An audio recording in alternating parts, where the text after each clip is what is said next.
श्री शिवलीलामृत अध्याय 4. श्री गणेशाय नमः. श्री गणेश, देवी सरस्वती, श्री सद्गुरुनाथ आणि श्री सांब सदाशिवास विनम्र भावे नमस्कार असो. धराधरेंद्र नंदिनी पार्वती देवी हिच्या मानस सरोवरातील हंस राजा, तुझे गुणवर्णन ते मी कसे करावे. तू उदार वृत्तीचा, कर्पूरगौर कांतीचा आणि वेदशास्त्रांनी वर्णिलेल्या गुणांनी परिपूर्ण असा देव आहेस. हे देवा, तुझे मूळ, मध्य आणि अंत ह्या तिन्ही गोष्टी अनाकलनीय अशा आहेत. तू सकल कर्मांचा कर्ता आहेस. तू केव्हा, कुठे आणि कसा प्रकट होशील ह्याचा थांगपत्ता हा ब्रह्मादिकांनाही लागत नाही. पण तुझी अशी ख्याती आहे की तू निजभक्तांनी मात्र तुझ्या दर्शनाची मनोमन इच्छा करताच तू त्यांना दर्शन देण्यास प्रकट होतोस. या संदर्भात सुताने शौनकादिक ऋषींना एक कथा निवेदन केली. ती कथा अशी की किरात देशाचा एक राजा होता. त्याचे नाव विमर्शन. तो राजा आपल्या शत्रूंचा त्याच्या अंगी असलेल्या पौरुषाने बिमोड करीत असे. या राजास शिकारीचा नाद होता. तसेच त्यास मद्य आणि मांसाहाराची मोठी आवड होती. त्याची भोगवृत्ती इतकी प्रबळ होती की तो चारी वर्णांच्या स्त्रिया भोगीत असे. या राजाच्या मनात दया म्हणून नव्हती. तो जरी अधर्माने वर्तन करीत असला तरी त्याचे एक मात्र वेगळे वैशिष्ट्य होते. ते असे की हा विमर्शन राजा नित्यविधिवत शिवाचे पूजन करीत असे. या राजाच्या राणीचे नाव कुमुदवती असे होते. ती अत्यंत सुंदर, चतुर आणि गुणवान होती. एकदा तिने एकांतात कोणताच आडपडदा न ठेवता सरळ सरळ आपल्या पतिदेवास म्हणजेच राजास विचारले की, महाराज, तुम्ही एकीकडे तर भगवान शिवांची नित्य पूजा अर्चा करता, त्याचे भजन नामस्मरण करता, त्याचे गुणवर्णन करता, शिवलीलांचे वर्णन करता, तर दुसरीकडे मात्र तुमच्यात अनेक दोष आणि दुर्गुणही आहेत. हे असे विरोधाभासाचे चित्र कसे काय? ह्याचे कारण काय? तेव्हा राणीचा प्रश्न ऐकून आपल्या गतजन्माचे स्मरण असलेला तो राजा राणीस सांगू लागला, हे प्रियतमे, अगं गतजन्मी मी पंपा नावाच्या नगरीत एका कुत्र्याच्या रूपाने राहत होतो. एकदा असे घडले की माघ शुद्ध चतुर्दशीच्या पुण्यवान दिवशी मी अचानकपणे एका शिवमंदिरासमोर आलो. त्या दिवशी शिवमंदिरात शिवाची मोठी पूजा बांधली होती. ती पूजा मी पाहत असताना तिथे उभ्या असलेल्या रक्षकांनी मला पाहिले. देवालयासमोर आणि श्वान म्हणून त्यांनी माझ्या अंगावर दंड फेकून मारला. मी घाबरून भराभर त्या मंदिराभोवतीच फेऱ्या मारल्या आणि पुन्हा शिवमंदिरासमोर येऊन बसलो. मला तिथे बलिपिंड मिळेल ह्या आशेने आलो. पण राजदूतांनी पुन्हा दंड उगारताच मी पुन्हा मंदिरास प्रदक्षिणा घातल्या आणि पुन्हा आशाभूतासारखा मंदिरासमोर येऊन बसलो. यावेळी मात्र मला समोर पाहताच त्यांनी दंड उगारला नाही तर सरळ बाण मारला आणि तो बाण मला जिव्हारी लागताच त्या शिवदर्शनाबरोबरच तिथेच मी प्राण सोडला. आणि हे प्रियतमे, त्याच पूर्वपुण्याईच्या बळावर मला या जन्मी हा राजाचा जन्म प्राप्त झाला आहे. पण माझे गतजन्मातले श्वानाचे काही अवगुण हे मात्र अजून न गेल्यानेच माझ्या हातून ती अशी दुष्क्रमे घडत आहेत. माझ्या अंगी ते दोष बाकी आहेत. विमर्शन राजाचे ते बोलणे ऐकून राणीस मोठे आश्चर्य वाटले. ती म्हणाली, स्वामी, आपणास तर मोठे पूर्वजन्मीचे ज्ञान आहे, होय ना? मग आता आपण मला हे सांगा की मी मागच्या जन्मी कोण होते? माझ्या हातून असे कोणते पुण्य घडले? तेव्हा राजा एक वार तिच्याकडे पाहून तिला सांगू लागला, हे राणी, गतजन्मी तू एक कपोत म्हणजेच कबुतराची मादी होतीस. एकदा असे घडले की तू तुझ्या चोचीत एक मांसाचा तुकडा घेऊन जात असताना एक बहिरी ससाना तुझ्या मागे लागला. तेव्हा त्याच्या तावडीतून सुटण्याच्या प्रयत्नात तू त्या शिवालयास 3 प्रदक्षिणा घातल्यास आणि त्याच्या कळसावर विसावलीस. तू अत्यंत दमलेली असतानाच त्या ससाण्याने तुला मारले आणि तू त्याच शिवालयाच्या समोर खाली पडलीस. त्या अंतकाळाच्या शिवदर्शनानेच तू या जन्मी माझी राणी झालीस. तेव्हा राजाचे ते बोलणे ऐकून कुमुदवती राणी राजास म्हणाली, स्वामी, आपण तर त्रिकालज्ञानी दिसता. तेव्हा आता कृपा करा आणि मला आपल्या दोघांच्या पुढील काही जन्मांची माहिती द्या.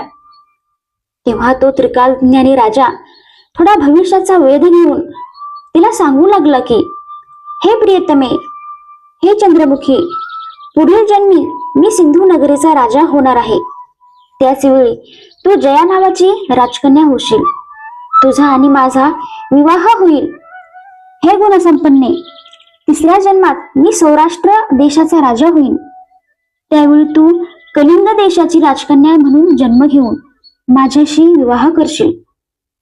चौथ्या जन्मात मी गांधार देशाचा राजा आणि तू मगध देशाची राजकन्या होशील व आपला विवाह होईल. पाचव्या जन्मात मी अवंती नगरीचा राजा झालेला असेल तर तू दाशार्ह राजाची कन्या होशील. सहाव्या जन्मात मी आनर्त देशाचा राजा असेन. तू त्यावेळी ययाती कुळात गुणवती नावाने जन्मास येऊन आपला विवाह घडेल. सातव्या जन्मात मी पांड्य देशाचा राजा आणि तू पद्मराजाची कन्या वसुमती होशील. त्या जन्मी मी शिवभक्ती करीन. माझा मोठा नावलौकिक होईल. मी अनेक शत्रूंना जिंकून येईन. त्या जन्मी मी धर्माचरण धर्मप्रचार करेन. आयुष्यभर शिवभजन करेन. शेवटी पुत्रास राज्य देऊन एका मोठ्या अरण्यात तपाचरणासाठी निघून जाईन. तिथे मी अगस्त्य ऋषींना शरण जाईन. त्यांच्याकडून मला शिवदीक्षा प्राप्त होईल. मी कठोर शिवोपासना करून माझ्यासोबत तुला कैलासास घेऊन जाईन. शौनकादिक लोकांना म्हणाले की, सज्जन हो, पुढे खरोखरच त्या विमर्शन राजाने जसे भाकीत सांगितले त्याचप्रमाणे अनेक जन्मजन्मीचे सुख भोगून तो अंती ब्रह्मज्ञानी झाला आणि शेवटी त्यास शिवपद प्राप्त झाले. लोक हो, शिवाचा महिमा हा असा थोर आणि अवर्णनीय आहे. त्याचे वर्णन करण्यास वेदशास्त्रेही अपुरी पडतात. भगवान शिवाचे कीर्तन ऐकून ज्याचे मन भक्तिभावाने भरून येत नाही, ज्याचे मन सद्गतीत होत नाही, ज्याच्या मनात प्रभू प्रेमाचा पाझर फुटत नाही, अशा अभागी दुर्दैवी जीवाच्या जगण्यात तरी काय अर्थ आहे? त्या दुरात्म्याचे जीवन हे व्यर्थ आहे. सज्जन हो, आता मी तुम्हास ते शिवभजनाची महानता सांगणारी आणखी एक कथा सांगतो, ती ऐका. उज्जैनी नावाच्या एका नगरात एक चंद्रसेन नावाचा राजा राज्य करीत होता. तो आपले राज्य मोठ्या न्यायाने आणि नीती धर्माचे पालन करून चालवित असे. तसेच राजा चंद्रसेन हा उज्जैनच्या श्री महाकालेश्वर नावाच्या ज्योतिर्लिंगाची खास पूजा अर्चा करीत असे. त्याचे मन शिवसेवेसाठी सदैव तत्पर असे.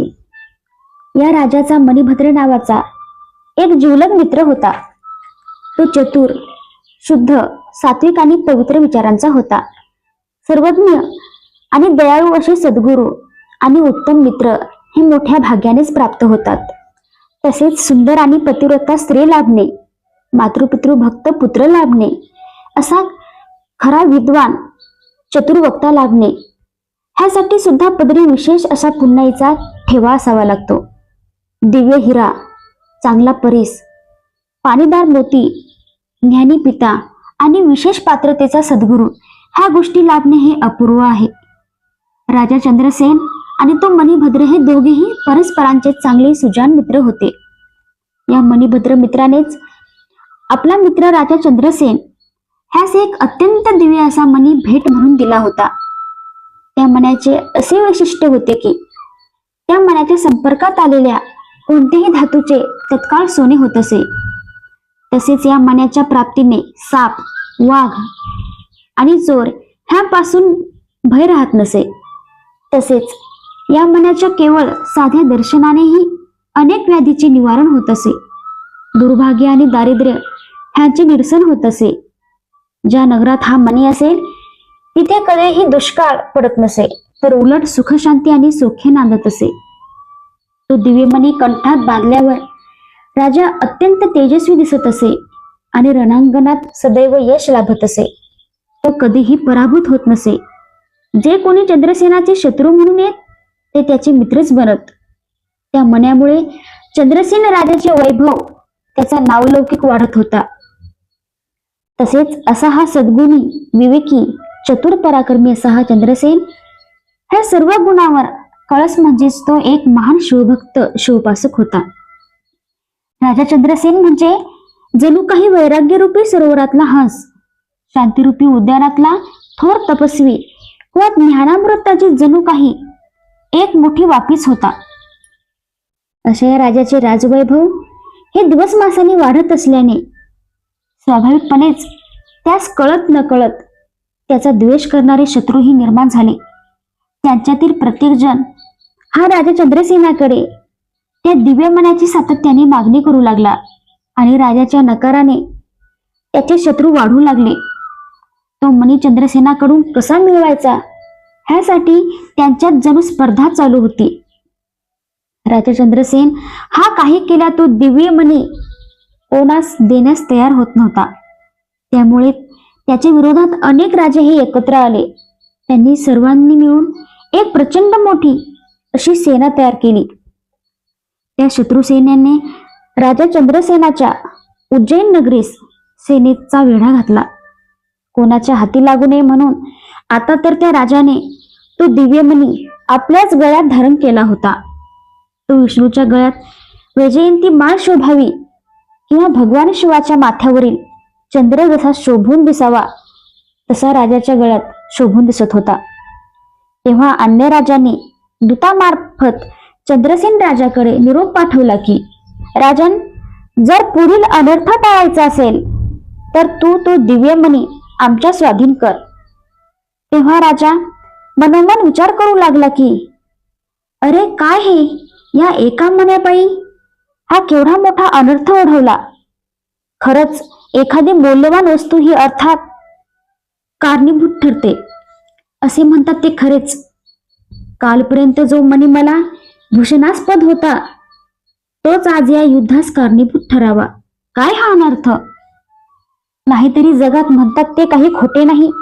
अतिसौंदर्य, रूप, लावण्य, धन, प्रेम, विद्या, भोग आणि संभाषण हे विघ्नास कारणीभूत ठरते हेच खरे. त्याबरोबर राजा असाही विचार करायला लागला की, आपण जर हा मणी त्यांना सहजासहजी दिला तर आपल्या क्षत्रियत्वाला ते शोभा देणार नाही. बर जर न द्यावा तर ह्या सर्वांचा रोष पत्करून पुढील संभाव्य महायुद्धास तोंड द्यावे लागेल. तेव्हा आता काय करावे. तेव्हा राजाने मनोमन विचार केला की, आता आपण आपल्या भक्त कैवारी श्री सांब सदाशिवासच शरण जाऊया. त्यास गाऱ्हाणे घालूया. तो भक्त कैवारी आहे, दीनदयाघन आहे, तो आपला रक्षक आहे. तो त्रिपुरांतक महादेव आपला पाठीराखा आहे. तेव्हा राजाने त्यावेळी आपल्या मनाचा निश्चय केला. त्याने नित्यप्रमाणे पूजा साहित्य घेतले आणि तो त्या महाकालेश्वराच्या मंदिरात जाऊन आपला सर्व भार त्या सदाशिवाच्या चरणी वाहून एकाग्र चित्ताने आणि शांत मनाने भगवान शंकराचे पूजन करू लागला. नगराबाहेर हर हर महादेव अशी गर्जना करीत प्रधानाच्या आणि सेनापतीच्या अधिपत्याखाली राज्यरक्षणार्थ गेलेली सेना ही शत्रूशी युद्ध करू लागली.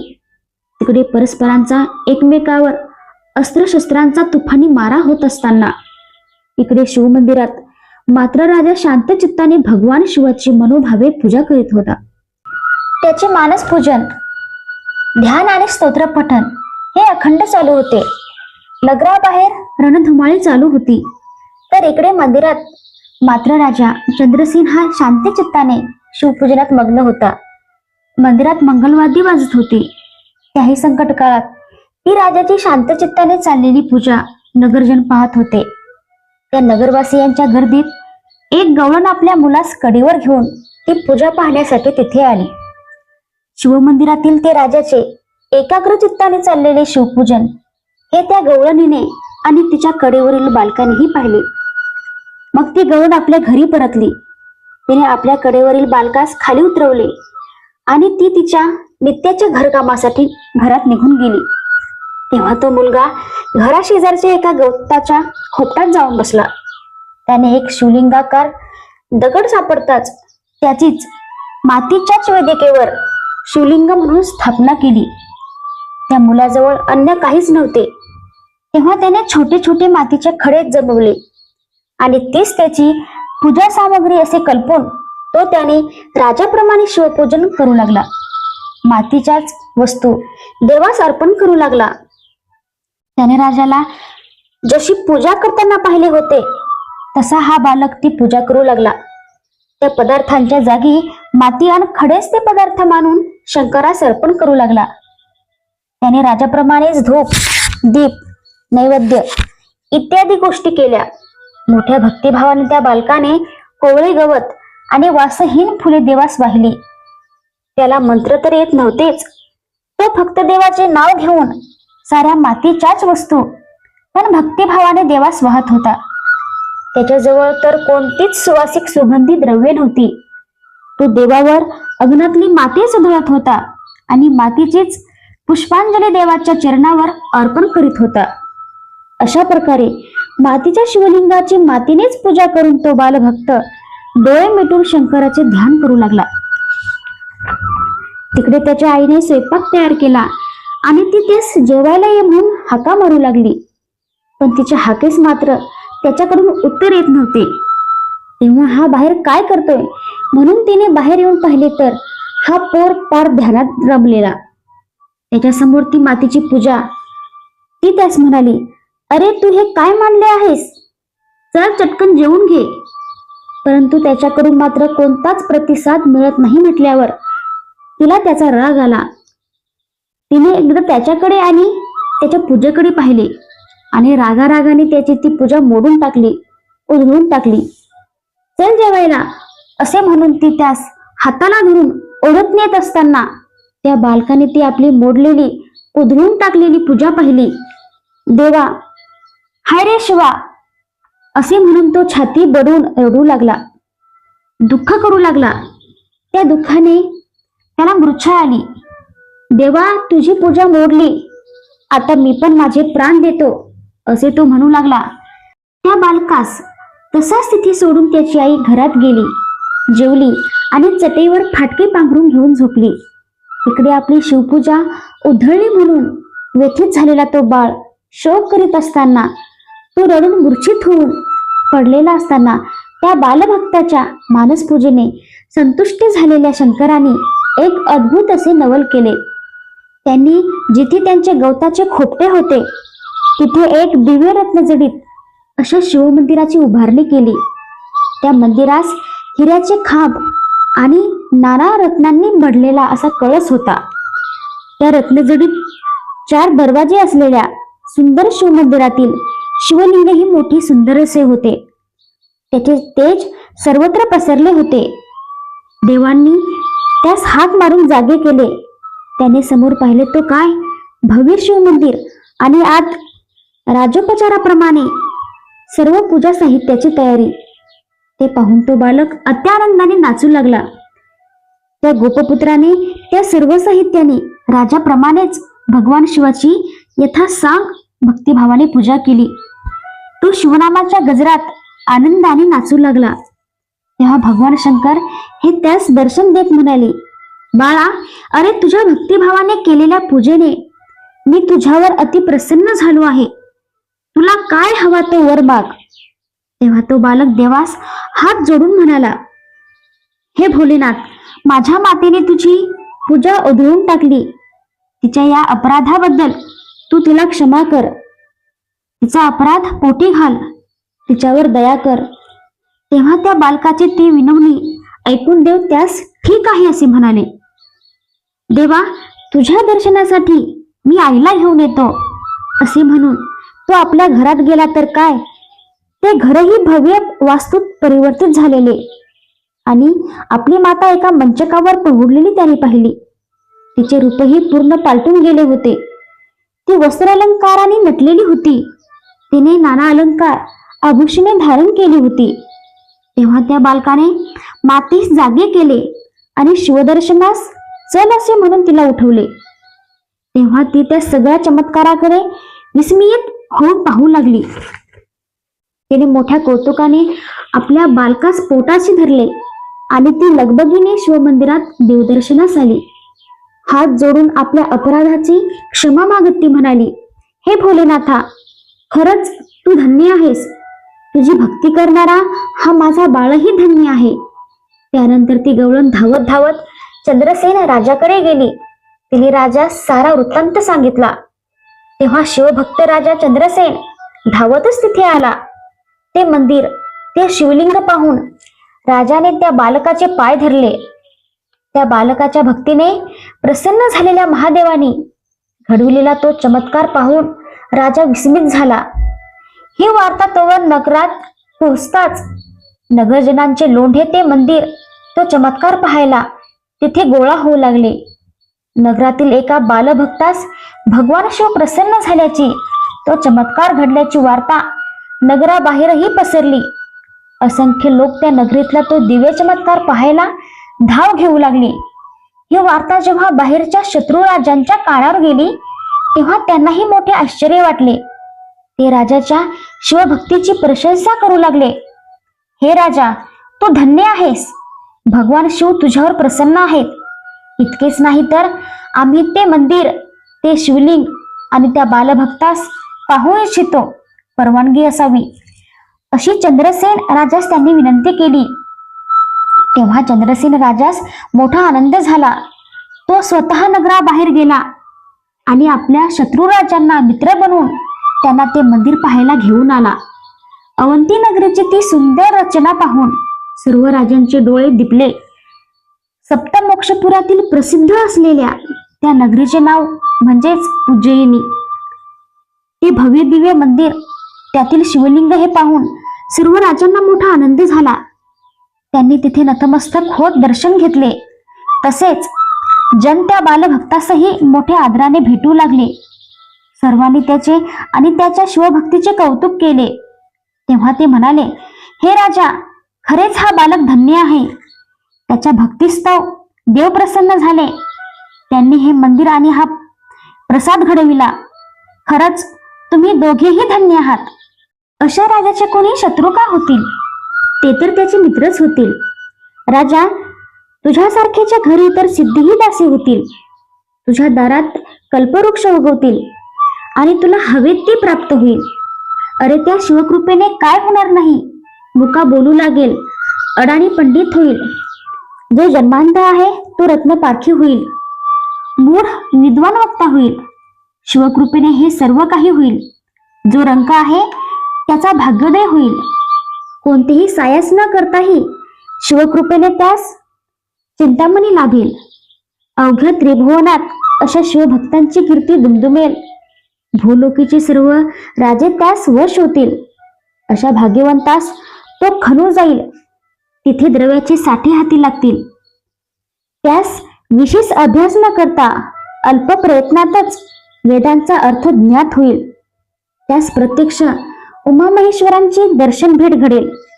सर्व प्रकारची नाना कौशल्ये त्यास प्राप्त होतील. एकीकडे चंद्रसेन राजास असे बोलल्यानंतर ते सर्व राजे त्या गोपबालकास म्हणाले की, हे गोपनंदना, तुझे भाग्य अति थोर आहे. तुला तो ऋषभवाहन असलेला कैलासपती प्रसन्न झाला आहे. गो आणि ब्राह्मण यांचे रक्षण करणारा या नगरीचा राजा चंद्रसेन हा सुद्धा तुझ्यासारखाच धन्य आहे. या प्रकारे सर्व शिवभक्त हे त्या स्थानी गोळा झाले असताच आणखी एक दिव्य असा चमत्कार घडला. तिथे अचानक शिवरुद्रावतारी अंजनी पुत्र हनुमान हा अचानक प्रकट झाला. सीतेच्या प्राणसख्याचे तापहरण करणारा, इंद्रजिताच्या पित्याचे लंका नगरी दहन करणारा, मदनाचे दमन करणाऱ्या श्री रामरायांच्या चरणाचा दास असलेला असा तो हनुमान, ज्याने द्रोणागिरी आणून लक्ष्मणाच्या प्राणाचे रक्षण केले, ज्याने महाभारताच्या धर्मयुद्धात कुंतीच्या पुत्राच्या रथावरील ध्वजस्थानी बसून त्या अर्जुनाचे रक्षण केले, असा महापराक्रमी श्री हनुमान त्या स्थानी प्रकट होताच सर्व राजे, नगरवासी आणि त्या बालभक्ताने त्याचे पदवंदन केले. तेव्हा रामास प्रिय असलेल्या त्या रामभक्ताने शिवास प्रिय झालेल्या त्या गोपपुत्रास मोठ्या प्रेमाने आपल्या प्रेममिठीत घेतले. त्यास उपदेश केला. जो स्वतःच शिवाचा रुद्रावतार होता, त्या हनुमंताने त्या गोपपुत्रास शिवपंचाक्षरी मंत्र, न्यास, मातृका, ध्यान पद्धती, शिवाचे प्रदोष व्रत, शिवनाम महिमा ह्या संदर्भात माहिती दिली. हनुमंताने त्या गोपपुत्राच्या मस्तकावर आपला वरद हस्त ठेवताच तो बालक 14 विद्या आणि 64 कला ह्यात पारंगत झाला. इतकेच नाही तर प्रत्यक्ष हनुमंतानेच त्या बालकाचे श्रीकर असे नाव ठेवले. तेव्हा त्याच नावाने सर्वांनी त्याचा मोठा जय जयकार केला. तेव्हा तो अंजनी मातेचा बाळ अर्थात श्री हनुमान त्या श्रीकरास म्हणाला, बा श्रीकरा, हे गोपनंदना, आता तुला हे ऐकून अत्यानंद होईल की तुझ्या 8व्या पिढीत गवळ्याचा राजा नंद हा जन्मास येईल. त्याचा पुत्र हा साक्षात महाविष्णूचा 8वा अवतार असेल. तोच कंस, शिशुपाल ह्याचा वध करील. तर तोच पांडवाचा रक्षण करता भगवान श्री बालकृष्ण असेल. या सृष्टीचा जो पालक चालक तो हे असे नाना अवतार घेतो आणि पुढेही घेणारच आहे. त्याचे हे भक्त रक्षणाचे कार्य अशा अवतारातूनच चालू असते. या अवतारांचे तेच प्रयोजन असते. हे ईश्वराचे अवतार परत परत घडत असतात. ज्याप्रमाणे वर्ष, मास, तिथी, नक्षत्रे ही पुन्हा पुन्हा येतात व जातात, तसेच हे ईश्वराचे अवतार कार्य सतत चालू असते. हे बाल श्रीकरा, अरे तो श्रीहरी हा भक्तांच्या कारणेच अनेक अवतार घेत आला आहे आणि तो पुढे तुमच्याच कुळात पुढे जन्म घेईल. हे आणि असे भाकीत वर्तवून तो अंजनीचा पुत्र श्री हनुमान हा बोलता बोलता अंतर्धान पावला. तेव्हा त्या गोष्टीस साक्षीदार असलेले सर्व राजे आणि नगरजन श्रीकरास म्हणाले की तू खरोखरच धन्य आहेस. खरंच ज्याला साक्षात हनुमंतच गुरुस्थानी लाभला तो धन्यच नाही का. यानंतर तिथे जमलेल्या सर्व राजांचा उचित सन्मान करून चंद्रसेन राजाने त्यांना प्रेमपूर्वक निरोप दिला. वस्त्रालंकारांनी सर्वांना सन्मानित केल्यावर जो तो आनंदाने स्वस्थानी परत गेला.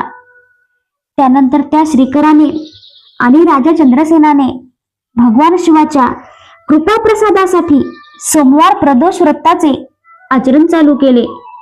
त्या नगरीत महाशिवरात्रीचा उत्सव, शिवलीलामृताची पारायणे, शिवकीर्तने इत्यादी यांचे मोठ्या श्रद्धेने श्रवण करीत तो राजा आणि श्रीकर हे पुढे शिवपदास जाते झाले.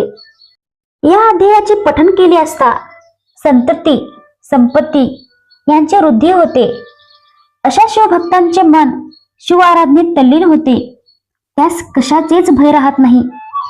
या शिवलीलामृत ग्रंथरूपी सूर्यास पाहून सज्जन रूपी कमळे विकसित होतात. इथे जीव आणि शिव यांचे मिलन होते. जे दुर्जन, अभक्त, निंदक आहेत ते उजेडास घाबरणाऱ्या रुग्णासारखे लपून राहतात. जे शिवनिंदक आहेत त्यांना वैकुंठनाथ हा नरकात नेऊन घालतो. जे महाविष्णूचे निंदक आहेत अशा लोकांना त्रिनेत्रधारी भगवान शिव हे कुंभी पाकी नेऊन घालतात. अशा प्रकारे शिव आणि विष्णू निंदकास नाना प्रकारचे कष्ट भोगावे लागतात. श्रीधर स्वामी म्हणतात की हे ब्रह्मानंद यतिवर्या, भक्तिरूपी कैलासावर निवास करणाऱ्या, हे मृडारीच्या प्रियकरा, ही श्रीकराची रसाळ कथा तूच माझ्या मुखातून वधून घेतली आहेस. स्कंद पुराणातील ब्रह्मोत्तर खंडातील हा 4था शिवलीलामृताचा अध्याय इथे संपूर्ण होतो. त्याचे भक्त भाविक मोठ्या श्रद्धेने श्रवण करोत. श्री सांब सदाशिव अर्पणमस्तु. ओम नमः शिवाय. रामकृष्ण हरी.